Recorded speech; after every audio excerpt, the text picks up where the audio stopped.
into COVID.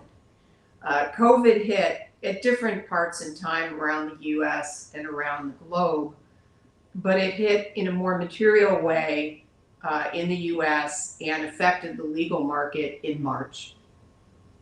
During that time, we were all, I think, and I think it's fair to say we were all in a little bit of shock to what was happening around us. This was the first time in our lifetimes we have encountered such a monumental health issue that, quite frankly, the globe was unprepared for. So we all went into quarantine and tried to deal with what was happening. With the roles that were out and the activity that was happening in the market, we saw some dynamic changes. Companies pulled jobs for good. We saw other companies that put roles on hold for the foreseeable future until they could get their arms around what the heck was going on. We had some companies that had been, towards the tail end of interviewing processes, and those hiring managers decided to make those hires and do some onboarding remotely in the middle of the pandemic.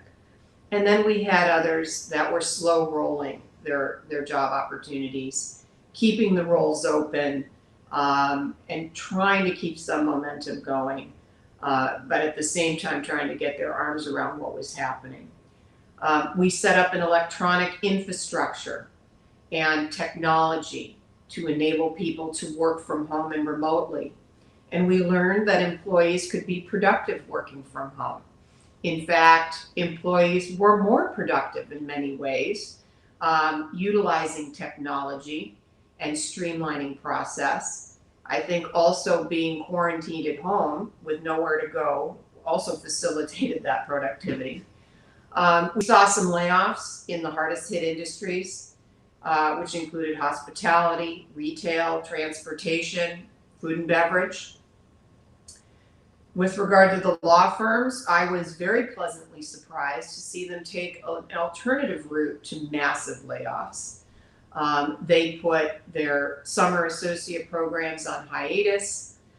They furloughed lawyers, and they tried to minimize layoffs. Now, there were still some, and there were still some in the admin ranks, but comparatively speaking to 2001 and 2008, this was a marked change for the law firms, which, I think was the first time I had heard about some of the different or the changed approach was with Oric.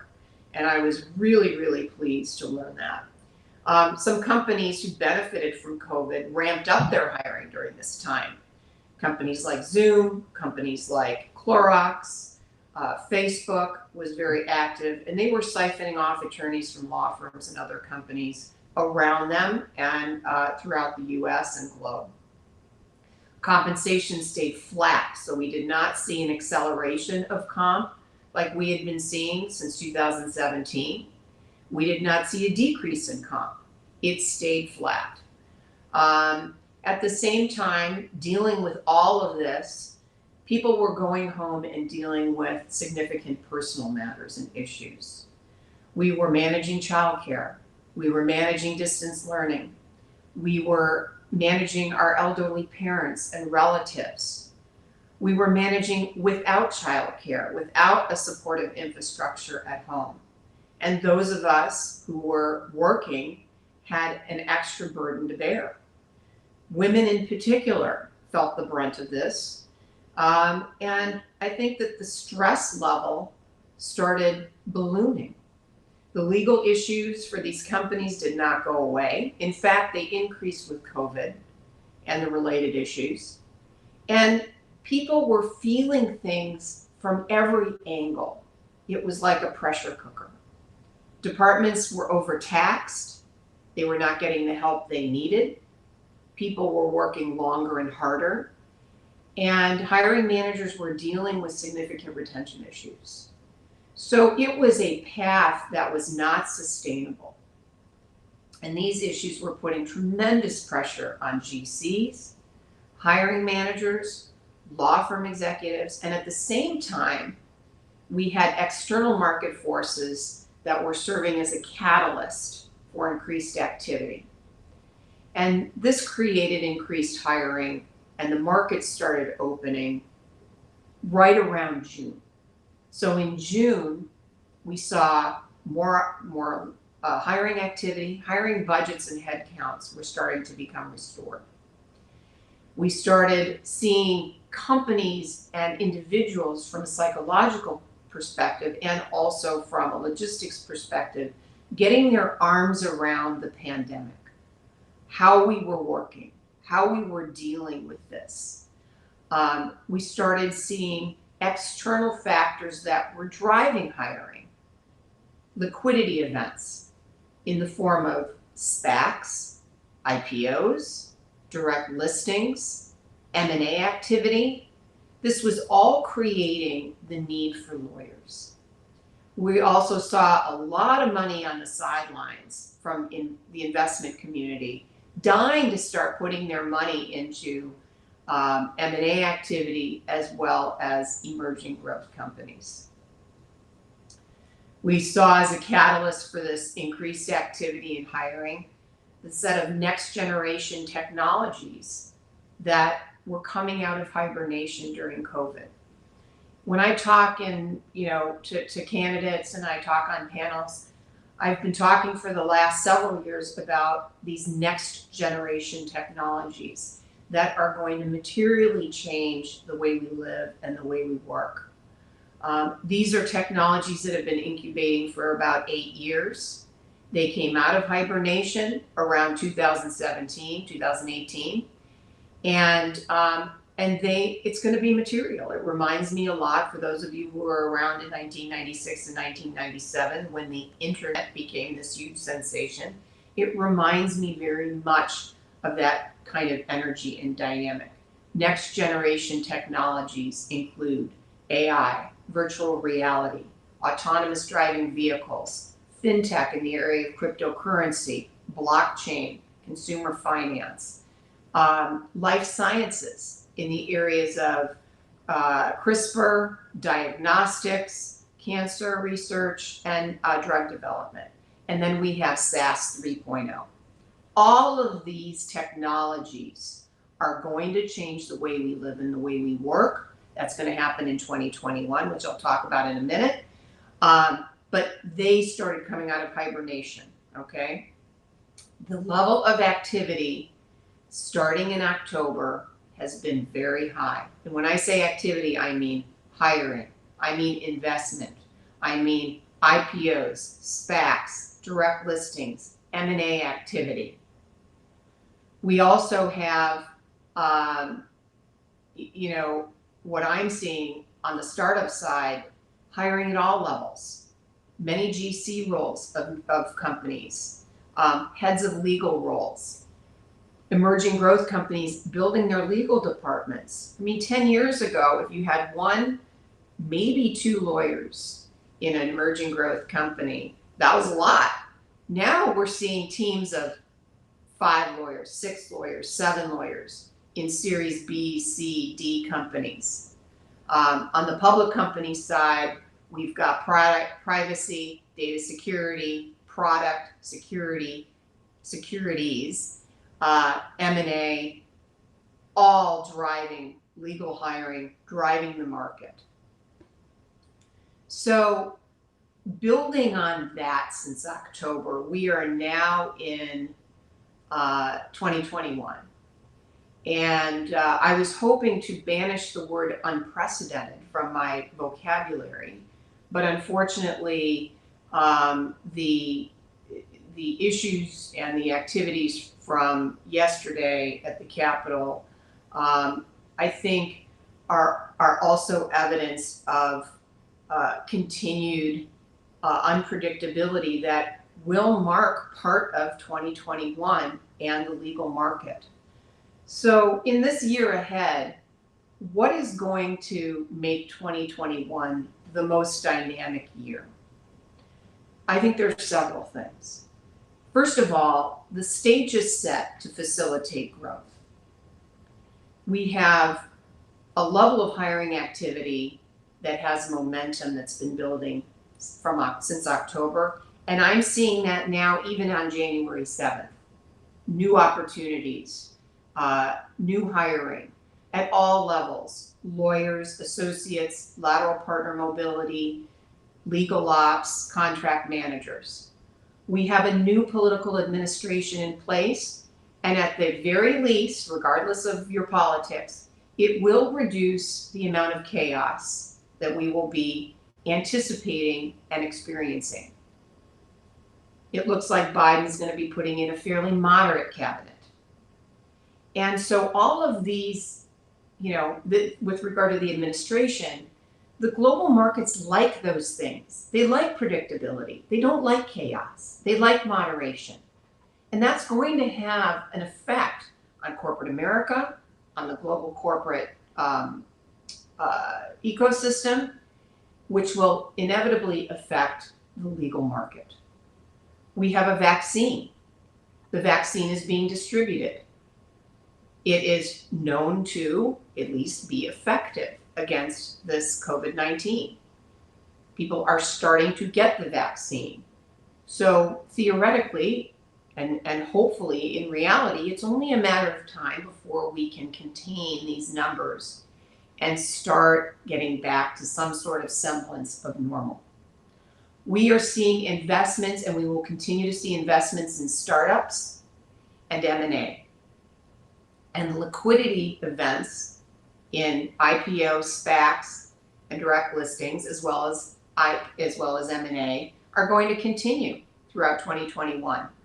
And that's going to drive hiring, because companies that go public need lawyers, they need legal ops people, they need technology, they need contracts managers, and that's going to immediately affect the legal department and the legal market. Again, we have this next generation of technologies that I spoke about, and there's going to be an acceleration of those types of companies and integration of those technologies in current technologies. That's also going to drive the legal hiring market and the legal market as a whole, both on the in-house side and for law firms. We have the pandemic and the investments which have given birth to new emerging growth companies and new emerging technologies. The response to the pandemic, the response to how we live and how we work in the pandemic is going to be directly influenced by, the technologies and companies that will evolve and will gain traction over the next 1 to 4 years. That's going to drive activity. And when you have that, you have people who are hiring legal professionals, and it affects very materially the legal market. How we work and how we work and where we work have changed also significantly. The pandemic has brought in a new way of working for us, a new way of relating to one another. It's created more remote work. We also have a workforce that's dispersing. People are moving to lower cost cities. Some of the larger companies are moving to lower cost cities as well. They're downsizing their real estate footprint. This is going to be opening up more, and it already has opened up more opportunities for individuals who are looking for legal roles, even non-legal roles, but we're talking about the legal profession here. We have, as a result of the pandemic, and I think that this was escalating anyway in the legal profession pre-pandemic, we have a mental health crisis on our hands, and it's influencing our workplace. Leadership has to deal with that, and that is also an evolving, issue for leadership and for all of us individually as employees, and how we're going to manage our own mental and physical health. The pandemic has accelerated technology, which has streamlined work, and Connie's really going to get into this because she is the expert. But technology and the development and acceleration of technology in our profession is and has been a major game changer. Connie's going to talk about that. We also have an increasing dedication to a more culturally and diverse workforce. These are issues that have been evolving pre-pandemic, but were accelerated with the Black Lives Matter movement and a heightened awareness to our, cultural biases, our racial biases, and the demand to address those in our society and our workforce. Leadership requirements are changing.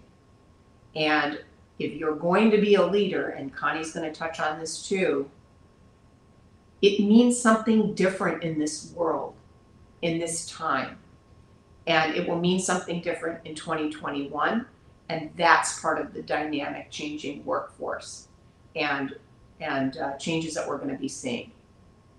The lawyer's role is going to continue to evolve and grow in importance, and not just the lawyer, anybody tethered with the legal department, whether you're a lawyer or not. This pandemic has highlighted the critical importance of legal areas that are mission critical to the survival and protection of the company. Privacy, data security, regulatory issues, compliance, and there are others as well, including employment. Lawyers are more valued. They are seen as more critical to business, more critical to the protection of the company and the bottom line, and executives have higher expectations at all levels. This is going to change the role of legal professionals as we've seen it. It has started to evolve, and in 2021, there's going to be an acceleration. We are going to see GCs taking on bigger roles, including owning HR, corporate development, chief admin officers, COOs, and even some CFOs. Amy Weaver at Salesforce, she's the CFO of Salesforce. She was the chief legal officer. So we're going to be seeing more of that's going to be becoming more of the norm. And legal professionals are going to be business people with legal finishes as opposed to legal people with business finishes. Compensation in 2021 is going to continue to rise. We've got all this increased market activity that's going to increase competition for lawyers, legal professionals, and this is going to give candidates leverage in the market, which will drive up compensation. We're going to see it again. We've been seeing it since October, and I'm seeing it now. So if you're an in-house lawyer, that's great news for you because comp is going to go up. We're going to see in 2021 more title inflation. The level of mobility of legal professionals is at an all-time high, and a lot of them will only move if they can bump their title up. And title is a carrot that hiring managers have been giving that really doesn't cost all that much money. But now we're starting to see title inflation. And with that, we're going to see the implementation of new titles in legal departments, more creative titles, and layering, more title layering within a legal department. That's going to be, I think the result of this title inflation. It will be dynamic for the law firms as well. The law firms have been confronted with pressure over the last 15 to 20 years as companies have migrated these legal issues and legal functions in-house. And the law firms have had to deal with new generations of associates with vastly different value systems. The need and the demand for change has been accelerating over the last 5 years with new technologies, which Connie again will address, growing in-house legal departments, and harsher demands and more, I say, rigorous demands to accommodate new generations, to implement diversity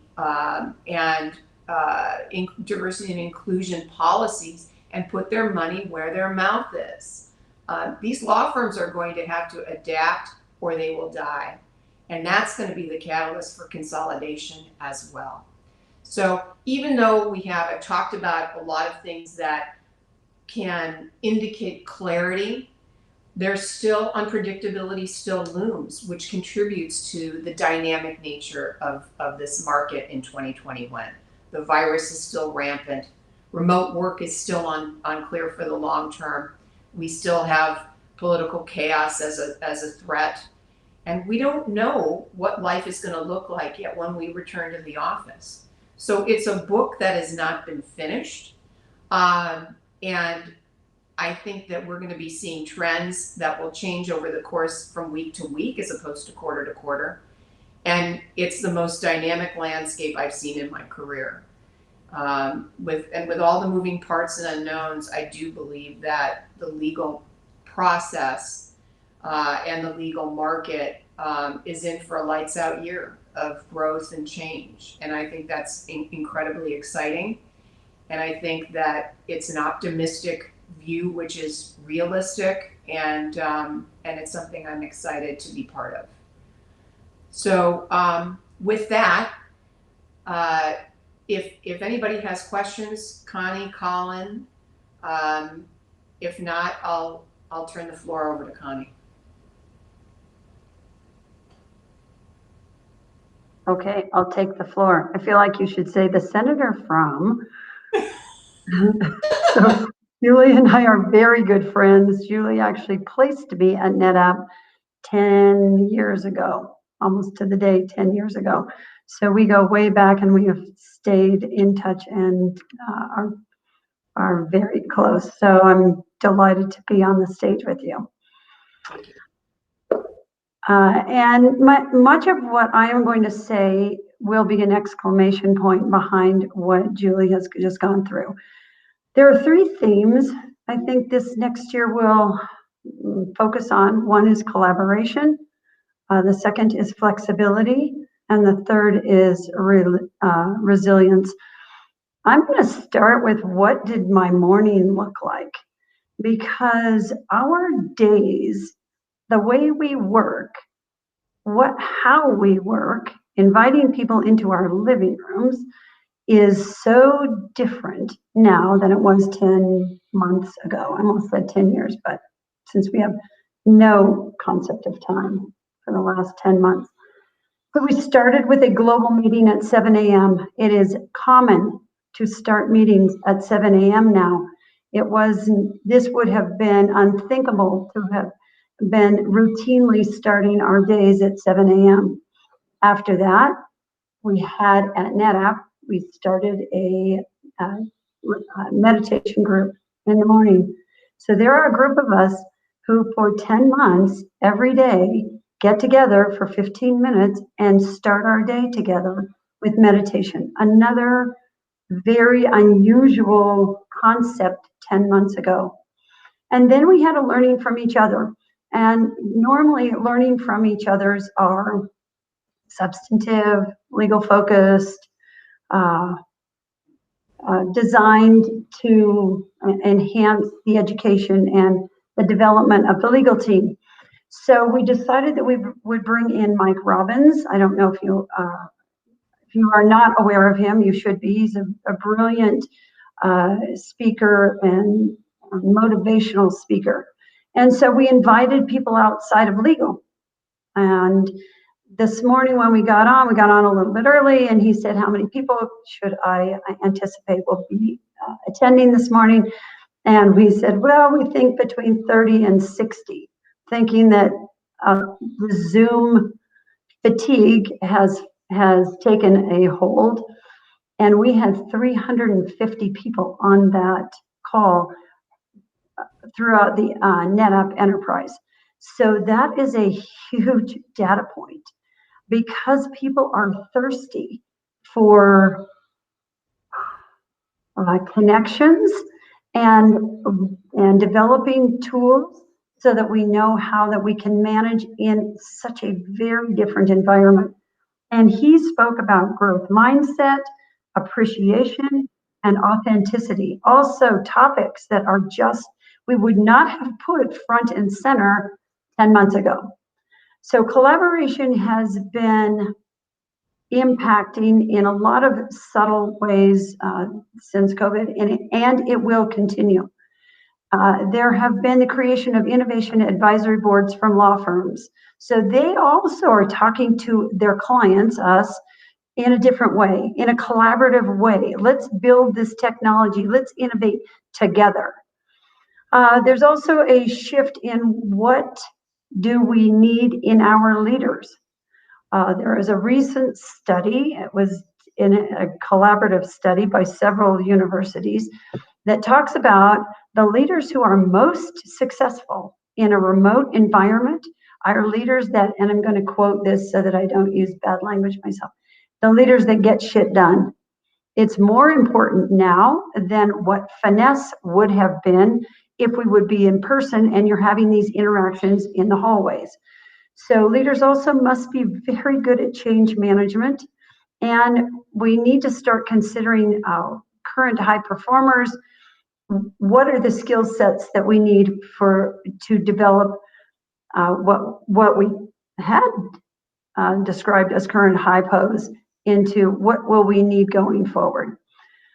A recent McKinsey study showed that 40% of women were considering leaving the industry. And Julie talked about the fact that COVID is putting an additional strain on working women because we're having to take care of our children, and we're having to teach our children, and we're having to work a job. So let me just go on. The article talks about the fact that this trend can be reversed by empathy, compassion, flexibility. Those seem so simple, but they have not been part of our vocabulary up until recently. I have somebody on my team who has 2 small children, 1 and 3, and we modified our schedule. So every day from 2 on to till bedtime, she had the day to take care of the children. And then we would get on every night at 9 p.m. and start working a regular day. So we are getting, productivity is going up, but some of that too is because we're working such long and flexible hours. Daily meditation, there are all kinds of materials written on how important that is, and I can tell you from experience, it has connected a group of people in a way that we just would never have connected without getting together each day. Legal ops has gotten extreme traction. It is now a defined principle and a defined practice area. Part of that was due to the fact that ruh-roh, we can't sign things in hard copy anymore. From one day to the next, electronic signature is the best example of that. The whole continent of Australia did not allow electronic signature prior to COVID. And so what we have been seeing is an acceleration in digitization and an acceleration in an expectation of being able to work digitally and remotely, and an appreciation. So oftentimes when you're dealing with change management, it's fear-based. But once you start getting people, once you give people a taste of that yummy candy, it is self-perpetuating, and that's what is happening on the technology side. Restating what Julie said, there has been the evolution of the GCs is continuing, and they're taking larger roles. Matt Fawcett, our general counsel, is a very good example of that. He is now leading the corporate and strategy group. We've also realized that people can work from anywhere. There's a greater comfort in allowing people to work from anywhere. If you've watched the housing market, the prices of houses in remote areas in the mountains have skyrocketed. And the idea of headquarters is probably gone. The idea of what we had been thinking of as headquarters is gone, both for the law firms and for companies. This has been a fabulous opportunity to downsize and move to lower cost geos. Oracle moving to Austin is an example of that. Law firms will become more profitable because of this, because they will be able to have a cost savings. I don't think the customers will realize that. I think those will continue to go to directly to the law firms in terms of margin increases. Law firm consolidation will continue, and the big firms will continue to be a safe haven. I don't think there's enough price sensitivity on the part of the client to drive pricing down. You know, we as customers complain about the pricing. However, we are 50% of that equation, and oftentimes we don't put that kind of pressure on.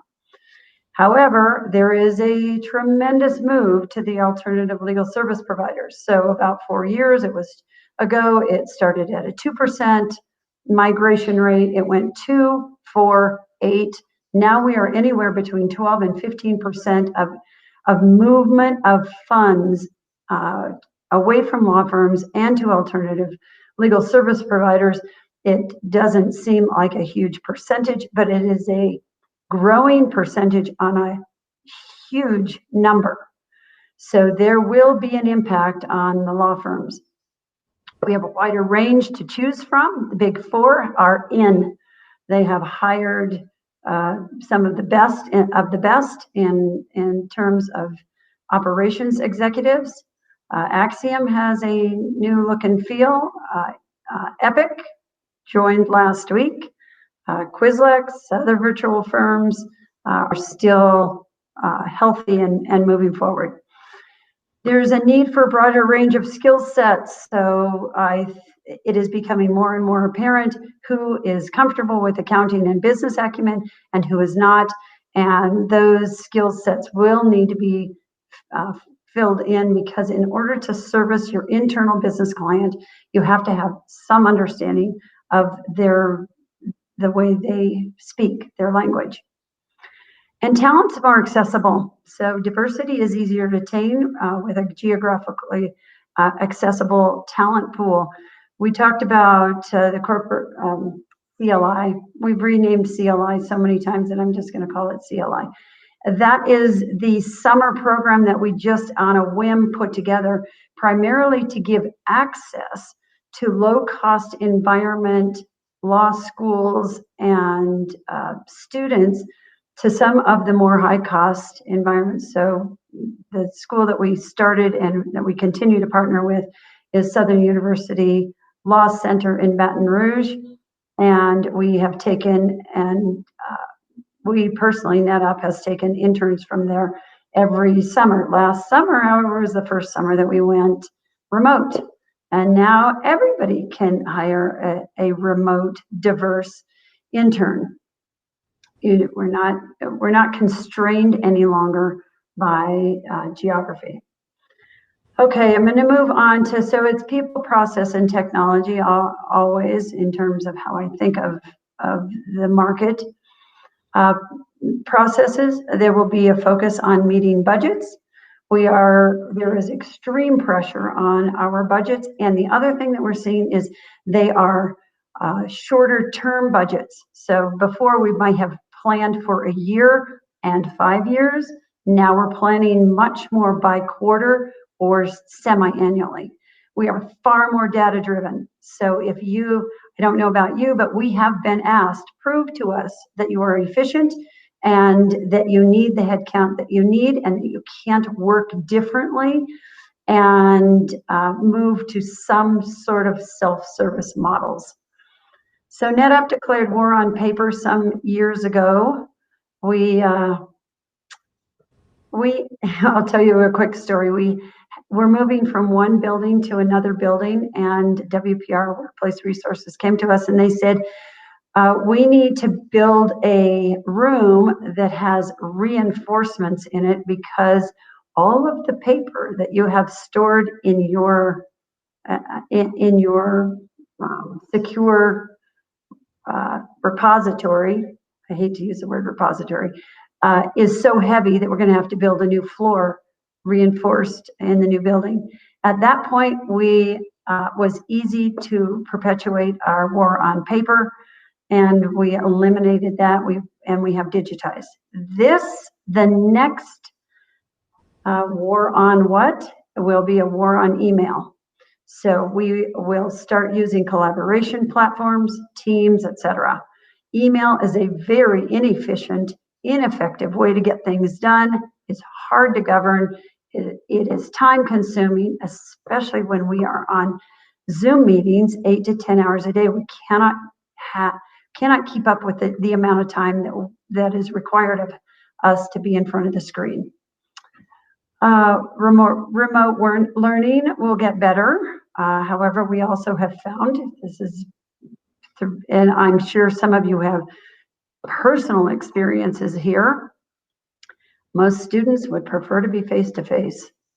However, it did open a whole new thought process that maybe there's a whole segment of the population who learns better online, and those programs will increase. We'll get better at optimizing the right geo, the right talent, the right cost, and the right resource. Finally, technology. We have yet to have a single platform. So I talk about building a beautiful stereo system. So you may get one technology that does cybersecurity, you would get another technology that does workflow, another that does electronic signature, and you integrate those yourselves. That way you can get the best components from each individual industry segment. And I see that probably continuing for at least 2-3 years. There has been a push toward a single platform for some time. We're not quite there. Part of the reason we're not quite there is some of the startups in the AI space are really good. They're really, really good. And that is ever since March, we have implemented 4 additional technologies, AI technologies specifically, because here's an example. We had requests from the business unit to do searches on force majeure. Nobody tagged force majeure. So now we have to have a technology that can identify the word force majeure backwards. So we have engaged with Evisort, and we have done several. It's a lovely AI search technology. We also have worked with a new startup, LexCheck, that does redlining. So several of our agreement types beyond NDAs, which everybody I'm hoping has already digitized. Now we are able to digitize additional agreement types.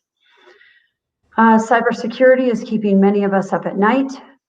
The legal department, including operations, is getting more and more involved in cybersecurity. This is one of the areas I just published an article on cybersecurity because we, the legal industry, have been slow to, at least on the customer side, have been slow to assess our law firms in terms of cybersecurity maturity. And so it would be really nice at some point soon to get a standard, which we've been talking about.